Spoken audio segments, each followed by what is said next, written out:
Magiging Ibay Ali na ang sasabak sa 2025 elections sa ibayong pagbabago sa bayan ng Parang Maguindanao del Norte. Si incumbent Mayor Kahar Ibay at incumbent Poblacion 2 Chairman ang pambato ng United Bangsamoro Justice Party sa lugar. Narito ang report. Naghain na ng kanilang certificates of candidacy si parang incumbent Mayor Kahar Ibay para sa re-election nito sa 2025. Running mate nito si parang Poblacion 2 incumbent Chairman Abdulaziz Ali. Kumakandidato si Mayor Ibay at Kapitan Ali sa ilalim ng United Bangsamoro Justice Party o UBJP at Partido Federal ng Pilipinas.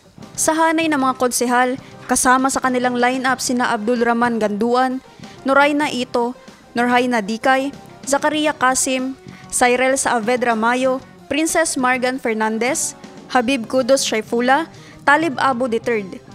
Mga kampanya tayo, pag time na ng kampanya, sa oras na ito, iwasan natin ang bangayan. Walang makukuha dyan. Iwasan ang siraan.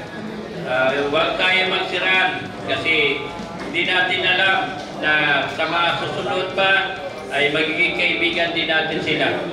Ito yung demokrasya, essence ng demokrasi na kung saan ang taong bayan ang siyang magpapasya kung sino yung pipiliin nila na maging leader. No? So, iwas tayo sa mga pag-upload sa Facebook na hindi magaganda. No? Kasi sa akin, ever since na kumandidato ako, hindi talaga ako nagsasalita ng against sa aking opponent.